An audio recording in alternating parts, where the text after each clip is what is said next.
Oi, gente, meu nome é Vanessa Gazeta e esse é o podcast Mundo Interno, um programa que fala sobre as questões emocionais do expatriado. E hoje nós vamos falar sobre a dúvida. Meu convidado vai me ajudar. Pensando nesse tema, ficou um pouco aberto, a gente vai ter que montar isso falando, fazendo, porque se trata justamente disso, que quando a gente tem certeza, tudo parece mais fácil, né? Caminhar numa trilha já mais ou menos tracejada, é como se não tivesse muito risco que correr. Mas não é sempre assim, né? Na maior parte das vezes, a dúvida está presente. Justo porque eu estava pensando sobre esse tema essa semana, eu escutei uma música e ela falou muito comigo. É do Jorge Drexler, ele é um cantor uruguaio. Ele dizia que ele era jardineiro dos próprios dilemas. E eu falei, nossa, é verdade, né? A dúvida é bem isso, né? A gente fica ali cultivando a dúvida, na esperança de que ela vá se aclarando, virando algum tipo de certeza ou um caminho um pouquinho mais durinho onde pisar. E pensei o quanto tinha a ver com o que a gente queria falar.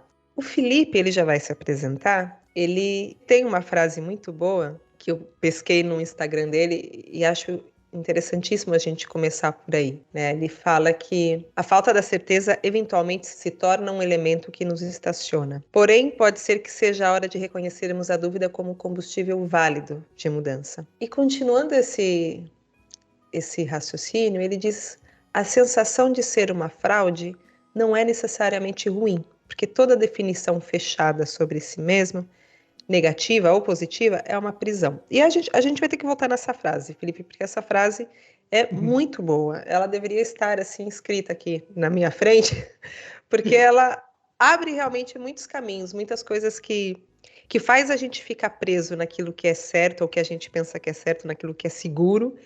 E como é uma prisão, como é justamente o contrário, né, do que é bom. Porque te fecha naquilo, seja algo bom sobre você ou ruim sobre você, te empobrece. Bom, mas Felipe, se apresente antes.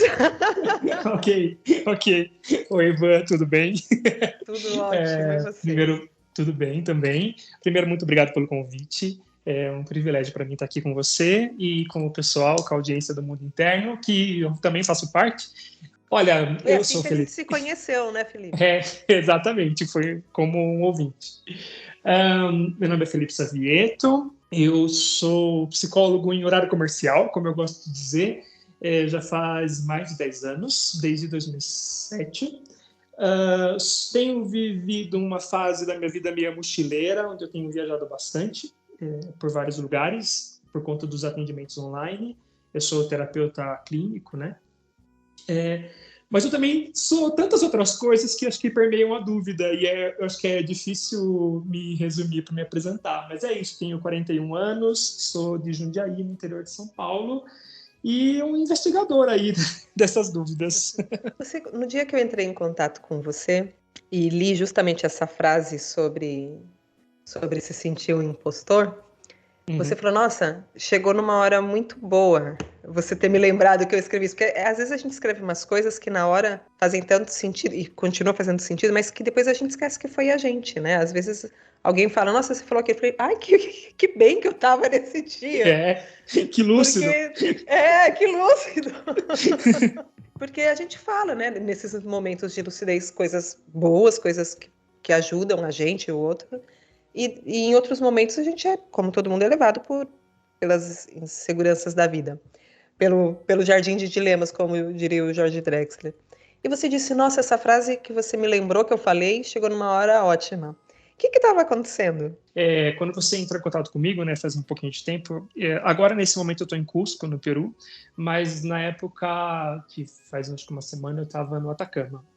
E eu tinha acabado de chegar e bom, o Brasil nesse momento está vivendo alguns dilemas, né, políticos e tal. Não consegui voltar e eu fiquei um pouco arrependido de estar viajando nessa época, porque para mim era muito importante voltar. E eu estava super me sentindo também como uma fraude, né, nesse lugar de ser uma pessoa que se importa com o país. Enfim, tenho várias críticas a isso. E aí eu não estava conseguindo curtir, eu estava muito mais ligado no Brasil do que, de fato, aproveitando o Atacama, ainda que eu tenha conseguido aproveitar. E aí, quando você me leu aquela frase, eu acho que é entrar em contato de novo com esse lugar das nossas ambivalências, né? E que a gente faz escolhas e todas essas escolhas têm consequências. Então foi muito bom refletir a partir dela e ficar em paz com a minha escolha de não estar no Brasil numa época tão importante como aqui foi essa semana. Muito legal você trazer isso da escolha, né? Porque eu acho que a dúvida, ela vem justamente do medo, né? Do medo de você fazer a escolha errada, de você se arrepender, ou da consequência daquela escolha, seja ela certa ou errada, porque só o tempo vai dizer se a gente acertou ou não, né? Quando a gente faz uma escolha, a gente não sabe, não tem como saber. Você está tendo que escolher porque não tinha como saber aquilo que está dando 2 ou mais caminhos. E aí eu fiquei pensando um pouco sobre esse tema, já estava pensando nele quando eu te propus, sobre os desdobramentos, né, disso da gente, de como é estar em dúvida, né, seja do que for, sobre um caminho profissional, um caminho amoroso, uma questão familiar, qualquer que seja o caminho. Eu fico pensando como é difícil ficar na dúvida, né, como a gente muitas vezes, para não ficar na dúvida, não ficar paralisado também na dúvida, a gente não vai se protegendo. Eu pensei num extremo, mas que, pensando aqui, quem nunca? Né? Quando a gente, não sei se fecha numa onipotência, ou transita aí um pouco por ela, mas acho que todo mundo ou já sentiu isso, ou vive com alguém assim, na família, em casa, no trabalho. Pessoas que precisam acreditar piamente nelas ou nas questões delas, nos lemas delas. Falando em política, isso está super presente, né, no que a gente acabou de ver até então. Porque se entrar uma semente de dúvida naquilo, é como se fosse uma rachadura que vai se abrir e vai ruir. É como se aquela pessoa fosse ruir ou fosse se paralisar. Então, para ela não entrar em contato com os seus medos mais profundos ou com a insegurança que a vida nos apresenta, mas que a gente não pode pensar nessa insegurança o tempo todo, senão a gente não sai do lugar. Como se ela não pudesse pensar muito na dúvida. E aí se fecha, né, naquilo que você estava dizendo na sua frase brilhante. Ter certeza te aprisiona, porque aí você se fecha, você não consegue ver o lado do outro, nem o seu próprio, né, suas próprias opiniões sobre coisas que você pode ter muitas opiniões sobre uma coisa, ou tá aí transitando entre muitas coisas que você acha enquanto você ainda está com dúvida. Mas quando você entra nesse lugar de eu sei tudo, você perdeu a oportunidade de crescer, de se divertir, inclusive, de se divertir com os tropeços, de se divertir com a dúvida, com o olhar mais interessado para aquilo que te rodeia. O que você acha? Você percebe isso da onipotência? Completamente. Eu acho que a gente vem de um modelo que, assim, quando a gente é criança, a gente olha o mundo e parece que todo mundo que é maduro tem muita certeza. Então, na maioria das vezes, óbvio que tem exceções, sempre existem exceções, né? Mas vamos ficar no clássico. A hora que a gente entra no carro, a gente tem pais que sabem onde chegar. Se eles estão indo para a praia, né? Parece que eles sabem o caminho. Eles sabem a casa a ser comprada. E a gente, porque somos crianças, a gente não tem essa visão de como é angustiante tomar decisão. E aí, eu acho que a hora que a gente chega na vida adulta, e a gente se depara com essa angústia de eu não sei de fato se eu quero ser pai, ou se eu quero ser mãe, ou se eu quero comprar tal casa, se eu quero morar em tal cidade, se eu quero seguir tal carreira ou outra. A hora que a gente se depara com a nossa angústia, com a nossa dúvida, a gente vai sentindo que nós somos meio adultos. É como se a gente não tivesse chegado lá onde a gente deveria chegar. Os outros chegaram, né? Quem veio antes de nós chegou, mas a gente não. E ainda mais pensando que o mundo no passado era mais simples do que o mundo é hoje, né? Especialmente depois da internet e da globalização. Então, eu vou vendo as pessoas, a hora que elas entram em contato com essa angústia, elas não conseguem lidar. Parece que, de fato, um ser adulto é um ser que sabe, é onde não tem rachadura. Então, se eu quero ser mãe ou pai, eu tenho que absolutamente querer, com todas as forças do meu coração. Eu não pode ter rachadura. E aí eu acho que vale cada um investigar na própria vida e ouvindo as outras pessoas. Eu ouço pessoas há mais de 20 anos, porque antes de ser psicólogo eu tive alguns trabalhos dentro de uma questão, dentro da espiritualidade, enfim, Enfim, minha jornada com espiritualidade é uma outra jornada à parte, mas eu ouço pessoas há mais de 20 anos, e como terapeuta há um pouco mais de 10. Todas as pessoas que eu admiro na minha vida, em virtude, pessoas que eu vi que se engajaram com causas que eu admiro, eu nunca vi pessoas implacáveis, sem rachadura. As pessoas mais sábias que eu tive a oportunidade de sentar na mesa sempre foram pessoas que tiveram dúvida. E aí eu fui contemplando na minha jornada o quanto a dúvida ela é poderosa para abrir caminho de transformação pessoal, para a gente não ser o mesmo sempre, para a gente se reinventar, né? Eu até coloquei uma frase no meu Instagram, talvez você tenha visto, que eu ouvi de uma psicóloga junguiana, não vou lembrar o nome dela agora. Ela falava assim, que uma vida é muito tempo para só se nascer uma vez. Ah, eu vi, sim. Achei linda essa frase. É linda essa frase. E aí eu vejo que todas as pessoas que têm a audácia de se reinventar na vida, isso acontece por conta da dúvida. Tem esse lado, né, muito bonito que a gente está falando, bonito assim, nesse sentido, né, esse lado rico da dúvida, rico e necessário, né, porque quando você se fecha numa posição onipotente, ou às vezes não, né, não precisa só ficar preso numa posição assim, mas quando você está fechado para se movimentar em outras direções, a vida vai batendo em todos os seus limites, porque a vida vai ficando muito limitada, a vida vai ficando chata, vai ficando pobre, vai ficando muito previsível, e disso para uma depressão é um pulo muito curto. Quando uma pessoa ela seguia muito só pela certeza, só em lugares onde ela tem muita segurança, a vida tende a ficar para ela mesma, não para quem está olhando de fora. Para alguma pessoa que se arrisca muito pode achar super entediante, mas para ela mesma a vida vai perdendo o sabor sem que ela se dê conta, até que chega uma hora que ela não deseja mais, porque os desejos dela são curtos, né, os que ela se permite, e chega um momento em que parece tudo muito sem graça, e quando vê, está deprimida. Porque não é fácil, a gente está falando de um jeito que parece que é muito fácil, muito claro, né? O segredo do negócio é você viver na dúvida ou transitar a dúvida. Só que é muito difícil também, você não sabe se você segue por esse caminho da dúvida, se você vai cair num abismo, pisar num buraco, se você vai se perder na vida, se você vai pôr em risco um relacionamento, sua saúde, enfim, sua carreira. A dúvida, ela vai te corroendo, e a gente foi meio que feito para ir se protegendo das coisas, né? Para ir de alguma forma, se defendendo daquilo que angustia, daquilo que amedronta.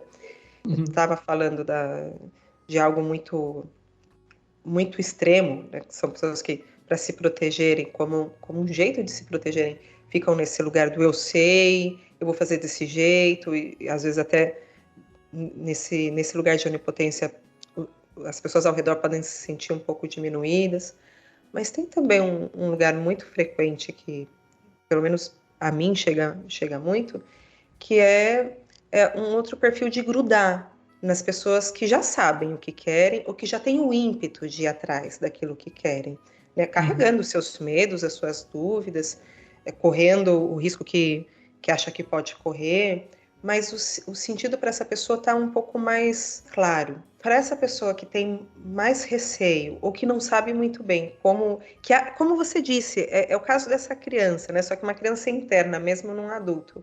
Se o outro sabe e ele está indo pisando tão firme, ainda que dentro do outro talvez ele não estivesse tão firme, mas a pessoa que olha de fora, se ele está pisando tão firme, eu vou com ele, porque ele já sabe. Me falta algo, porque eu não sei caminhar, eu me sinto tão frágil, eu me sinto tão com medo, tão em dúvida, acho que eu vou fazer uma besteira, acho que eu só escolho errado, eu vou com esse.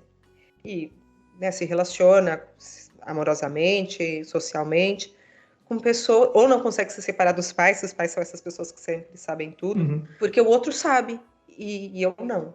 Então eu vou grudar. E aí são pessoas que em algum momento vão vão se deparar com um certo vazio. Todos nós temos muitos vazios, mas um outro tipo de vazio, esse vazio de quem não lutou suas lutas, de quem não conseguiu identificar aquilo que fazia sentido para si mesmo. E de tempos em tempos, é como disse essa frase que você falou da psicóloga Juliana, de tempos em tempos você bota fogo na ponte, né? E alguma coisa tem que ficar nova na sua vida. Mas para essas pessoas é muito difícil. E eu falo para essas pessoas, mas todo mundo tem um pouco de tudo isso. Né? Tem dia que eu sou essa pessoa, tem dia que eu sou a outra pessoa. De grudar em alguém porque o outro sabe onde está indo. Uhum. Até porque, assim, as áreas são diferentes. Às vezes a gente tem prática numa área da vida, por exemplo, num relacionamento, mas profissionalmente a gente não ainda é cru, ou vice-versa, ou enfim, a gente sempre vai ter uma área que a gente está mais maduro e outra que a gente está mais imaturo. E aí eu vejo, assim, que talvez essas pessoas, e eu me incluo eventualmente, né, nessa categoria, o medo vem justamente porque elas não experimentaram a possibilidade de escolher. Porque parece que nós só somos autorizados a escolher se a gente tem certeza.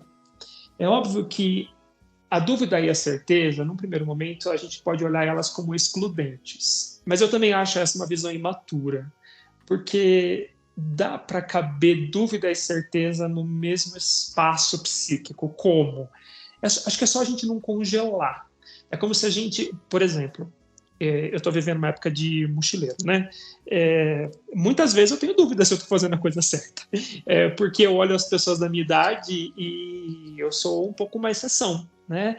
Mas transita entre a dúvida e a certeza. Tem hora que eu olho para dentro de mim e falo, de fato, é isso que eu quero. E a hora que eu estou vivendo isso, eu tenho essa sensação de certeza, sabe? Então, o problema não é a certeza, o problema é o congelar na certeza, como se a certeza tivesse escrita em pedra. Uhum. A questão não escreve as coisas em pedra, escreve na areia, sabe? Tipo, abre possibilidade para que aquilo se desfaça em algum momento, porque eventualmente a gente vai entrar em contato com informações que vão colocar a gente em xeque, vão colocar nossas escolhas em xeque. Mas em algum momento elas foram uma certeza interna. Então, se a gente ficar se opondo muito entre dúvida e certeza, aí a gente paralisa, a gente não faz nada, né?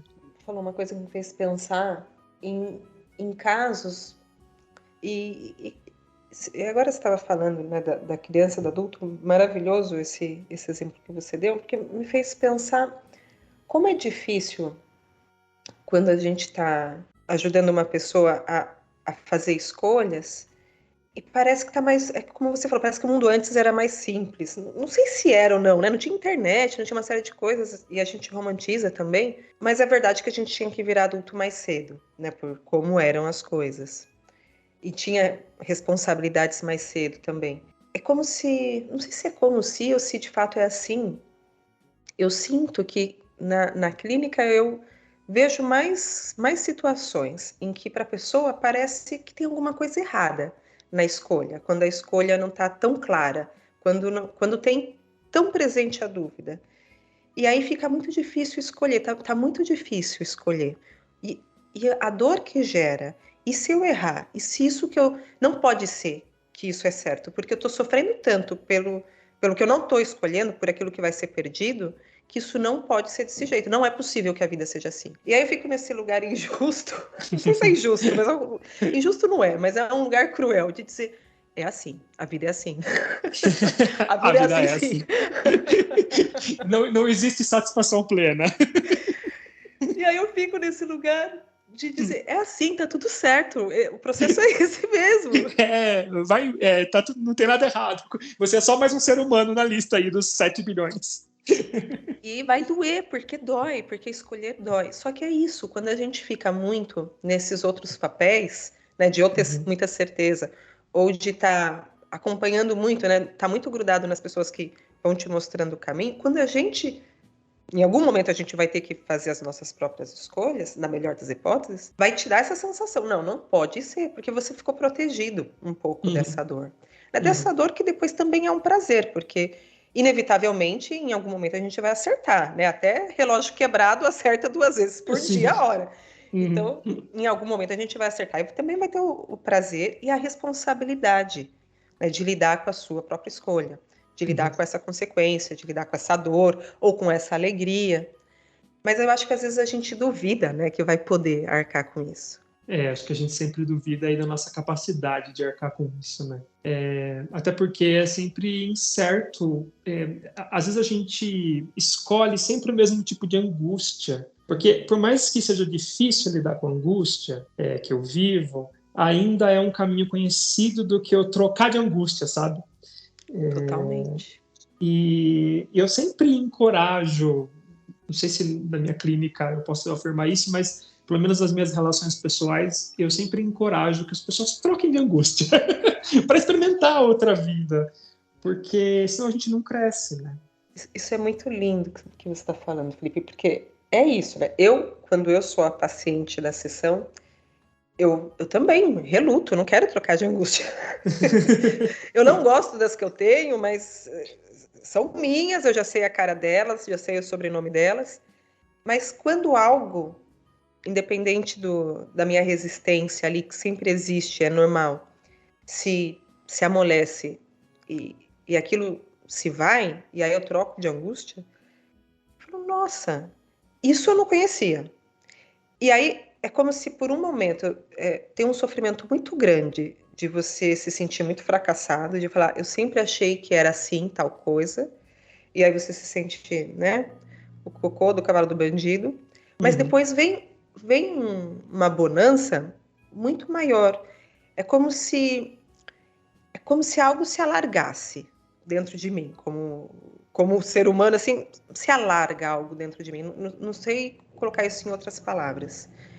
E aí eu fico pensando que importante que foi primeiro ter me sentido tão limitada, mas ter podido correr o risco de ouvir aquilo que eu ouvi, ou de dizer aquilo que eu disse e me levou para um caminho que depois eu ouvi o que eu ouvi, que desfez algo, porque, como você disse, talvez eu tivesse escrito em areia, estava na pedra, e aquilo me levou para um outro caminho, me levou para uma jornada que eu nem previa, e tá aí, né? E tá aí também o cagaço da vida, né? Porque, como você disse, nada é certeza de nada.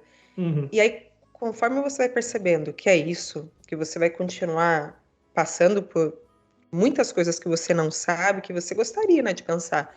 Essa é a relação da minha vida, essa é a profissão que eu sempre vou gostar, que eu sempre vou me desenvolver bem, ou esse é o país onde eu vou morar. A gente gosta de ter essa certeza, a gente necessita de algumas certezas para poder continuar levantando e investindo e fazendo o que tem que fazer. Mas elas vão caindo por terra, né? Por A ou B, algumas coisas vão caindo por terra. E no primeiro momento parece que não vai ter outro jeito, né? Que se não é desse jeito, a gente vai ser aniquilado pelo mundo. E depois o mundo vai mostrando que não, né? Que você vai poder encontrar alguma saída. Mas a gente nunca sabe, né? Vai ser melhor, vai ser pior. Quem eu vou me tornar depois disso vai ser uma melhor versão, uma pior versão. Não, a gente não tem como saber, né? É que eu acho que essa visão de melhor era uma visão um pouco capitalista, sabe? De que a gente, primeiramente, eu acredito que a gente está aqui para evoluir, assim, mas isso é crença, né? Não existe nada na realidade que prove que nós de fato estamos aqui para evoluir, e eu acho que qualquer escolha é uma escolha válida. Mas sendo essa a minha escolha, eu acho que a gente corre o risco de que todos os passos que a gente dê na nossa vida nos tornem a melhor versão. E isso é um pouco capitalista, do tipo, o sistema precisa sempre produzir mais. A gente tem que produzir mais, melhor em menos tempo. E acho que a gente vai tentando adaptar a nossa jornada de vida nesse modelo. O problema é que o que é mais melhor, mais vírgula melhor, né? Não tô assassinando o português aqui. O que é mais vírgula melhor, a gente não tem essa clareza, porque nós não sabemos quem nós vamos ser amanhã. Eu acho sim que a gente tem um cerne de identidade, da qual a gente não tem tanto acesso assim, porque na minha concepção, para a gente ter acesso, a gente teria que sair da nossa linha do tempo e olhar toda a nossa história, né? Desde o dia que a gente nasceu até o dia que a gente morreu.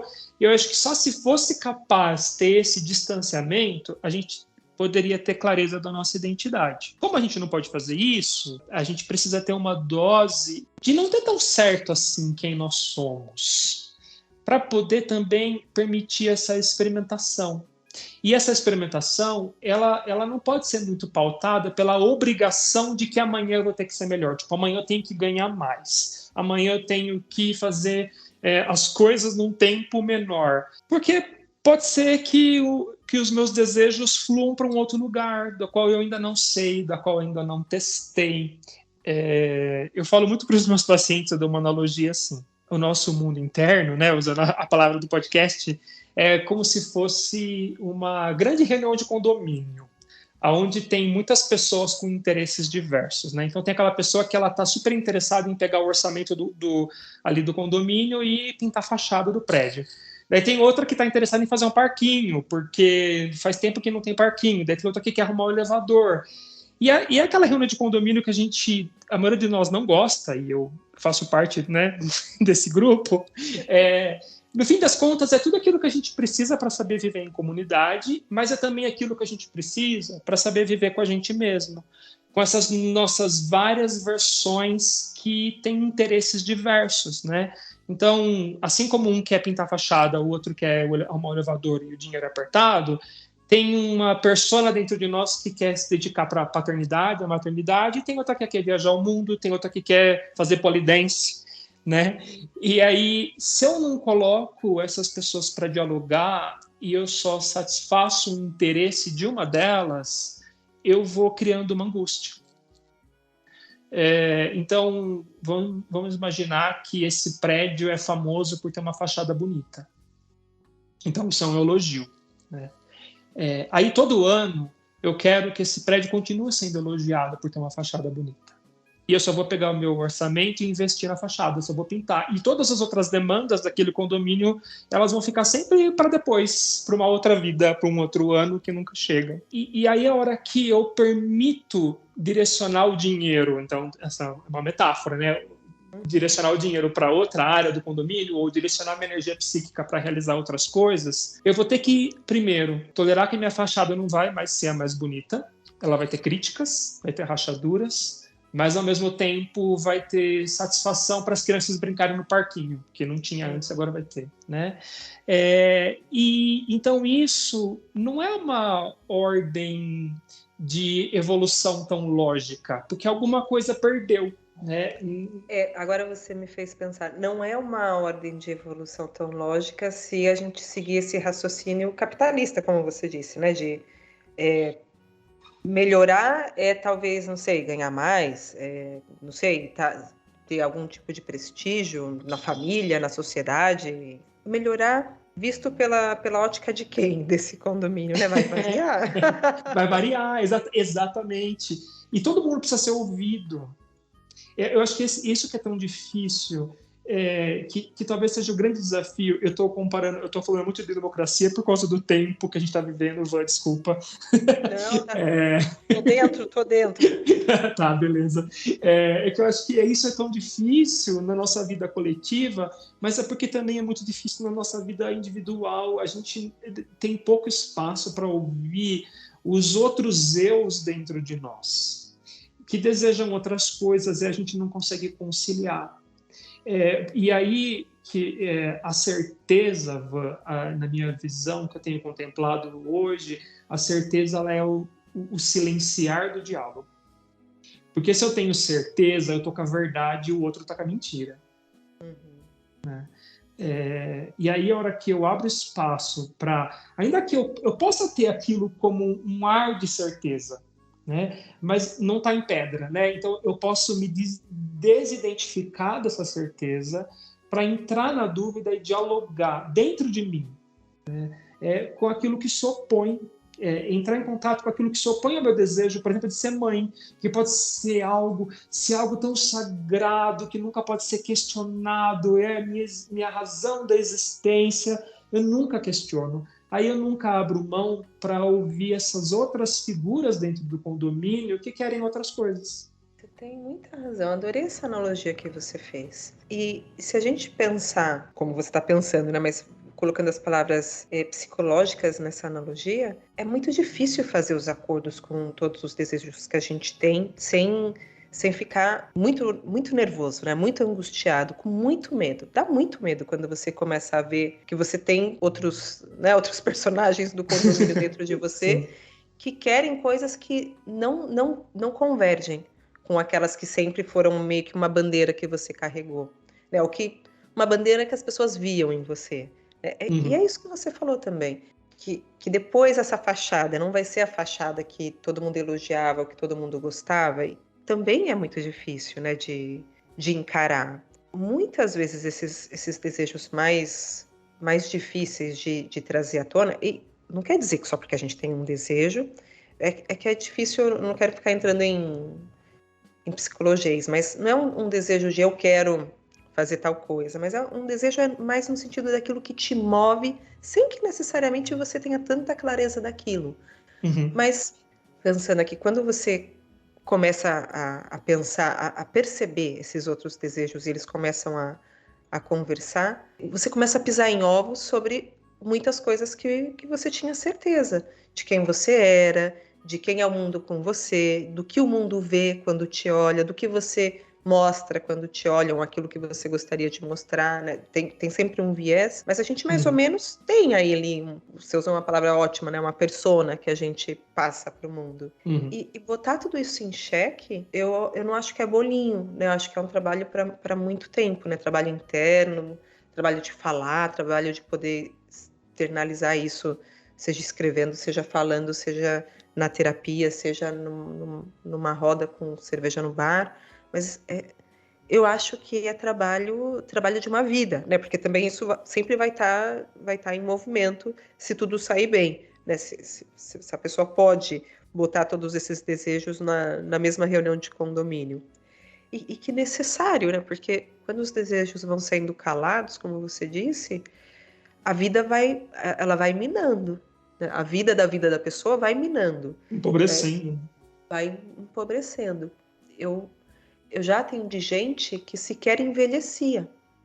Tava tudo tão paralisado que, né, a gente pode pensar que coisa boa, né? Envelhecia.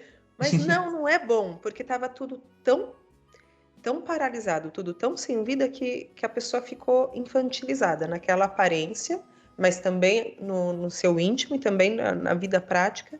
Passou por um grande período, muitos anos, ali numa espécie... A vida que não foi vivida, sequer foi gasta. Aquela vida que não foi gasta. Então, a pessoa também não estava gasta. É um brinquedo na caixa, né? Sabe quando você... na caixa. Você não brinca, ele tá lá, mas de que adianta? Exatamente. Falando, né, numa analogia muito... os meus sogros, que já não estão vivos, eles eram bastante... assim, aquela mente de guerra mesmo, sabe? Tem que cuidar, não pode gastar, tem o que tem guarda. E o meu marido, ele tem muitos brinquedos novinhos, assim, da fase da infância. E a gente tem um filho de 4 anos. E aí, quando ele dá alguma coisa para o nosso filho, acho que não dura nem uma semana e se rompe. E aí ele fala, não pode ser, o Fernando é um destruidor, ele tem prazer, esse menino deve ser sádico. Eu falo, meu Deus! Ele não é sádico, tá tudo bem com ele. Acho que tinha alguma coisa estranha, me dava um pouco de medo que você tivesse esses brinquedos até hoje. E é isso, né? Não pode gastar a infância. Ele tá... Mas acho que isso também é angustiante, né? Às vezes a gente gosta tanto que eu acho que é o perigo da gente ter desejos no superlativo, né? Então eu ganhei um brinquedo que eu queria muito, muito, muito, muito, eu esperei o ano inteiro, e aí eu quero tanto aquilo que aquilo não pode gastar, eu quero congelar aquilo e guardar na caixa. Mas daí eu não desfruto, né? Eu acho que tem o oposto, que é aquela pessoa que abre o brinquedo e ela quebra no primeiro dia, né? Então, assim, também é uma questão, né? Eu saber equilibrar a satisfação de um desejo. Eu não preciso brincar em todas as montanhas-russas em 1 minuto do parque. Você percebeu que eu vou fazer uma analogia, né? Desculpa. Tô adorando, as suas análises são ótimas. É exatamente isso, porque é isso, né? Você não vai poder realizar todos os seus desejos e nem tudo sobre o seu desejo. Né? Se a gente pensar, por exemplo, num casal, cada um vem cheio de fantasias, de preferências, e não vai dar para fazer tudo do jeito dos dois, e nem tudo. Você vai ter que ir negociando aquilo que você topa, que o outro topa, aquilo que cabe, aquilo que não cabe, aquilo que vai ficar na fantasia, aquilo com o qual você vai flertar durante toda a sua vida, mas vai ficar no flerte, dentro só do seu pensamento. E não é legal, né? Porque a gente, na nossa fantasia, a gente vai realizar, né? A gente vai realizar todos os sonhos, a gente vai fazer aquela lista dos filmes e vai fazer coisa por coisa.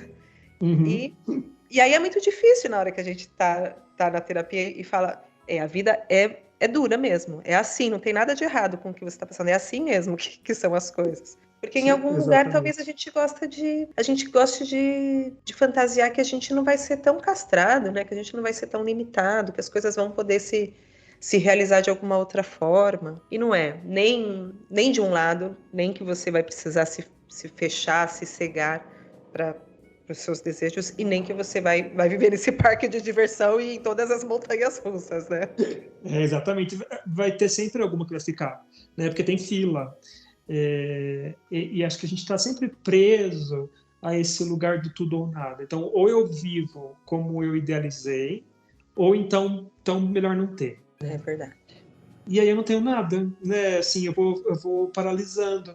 E a hora que a gente vai tendo clareza de que dá para a gente realizar, ainda que seja com rachadura, né? Ainda que seja incompleto, mas a gente vai tendo satisfação dessa incompletude e também abrindo espaço para aquilo que vai ser frustrado. Porque tem tanta coisa acontecendo na nossa vida que também tem espaço para a gente ter frustração.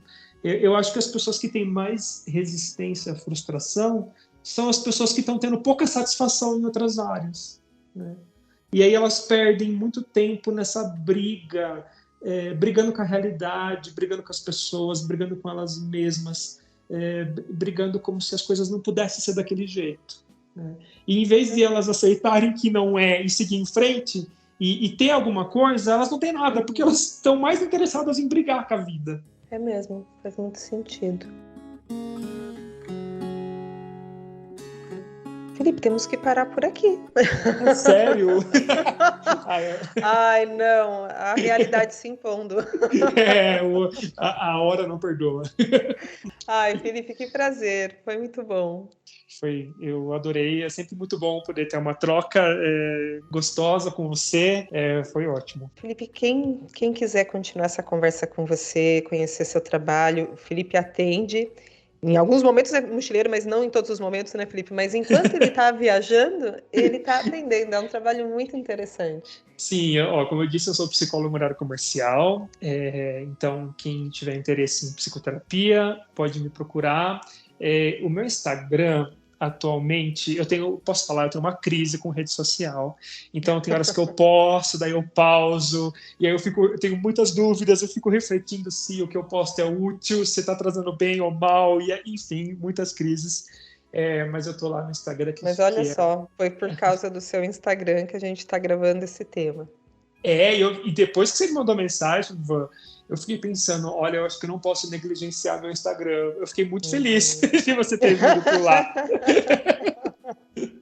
Eu acho que vão ter posts novos daqui para frente. Pois é, siga em frente nessa dúvida. Então, ela é @terapia-pra-viagem. Eu tô lá, mas também pode procurar na internet, tem um site que é o felipesavieto.com. E é isso. Lá no Instagram eu tento fazer algumas análises entre a vida e a minha experiência de viajar. Tá meio paradinho lá, mas acho que volta em breve. Olhem, porque tá imperdível. Gente, é isso. Continuem fazendo suas apostas. A gente nunca sabe se vai ganhar ou não, mas se não apostar, também não vai ganhar.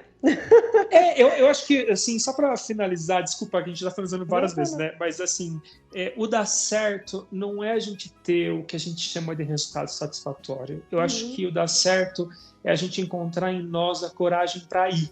Igual você falou, encontrar em nós a coragem para apostar. Porque se a vida não tá legal, a gente tem que se movimentar, né? E o mais importante é a gente descobrir a coragem de apostar. né? Ainda que venham outras angústias, porque a gente não tem garantia. Eu falo que as nossas expectativas e a realidade não fizeram o contrato. Então, não dá para exigir isso. Mas o mais importante é a gente encontrar em nós essa coragem. Totalmente. Gente, quem quiser saber mais sobre esses temas e outros, entre no site mundointerno.com ou no Instagram. No Instagram estou como @mundointernopsi. E lá vocês vão encontrar outras coisas e contatos, se quiserem falar comigo. É isso, adorei o programa de hoje. Felipe, muito obrigada. Beijo grande e fiquem bem. Tchau, Vanessa. Fica bem também. Boa semana. Obrigada.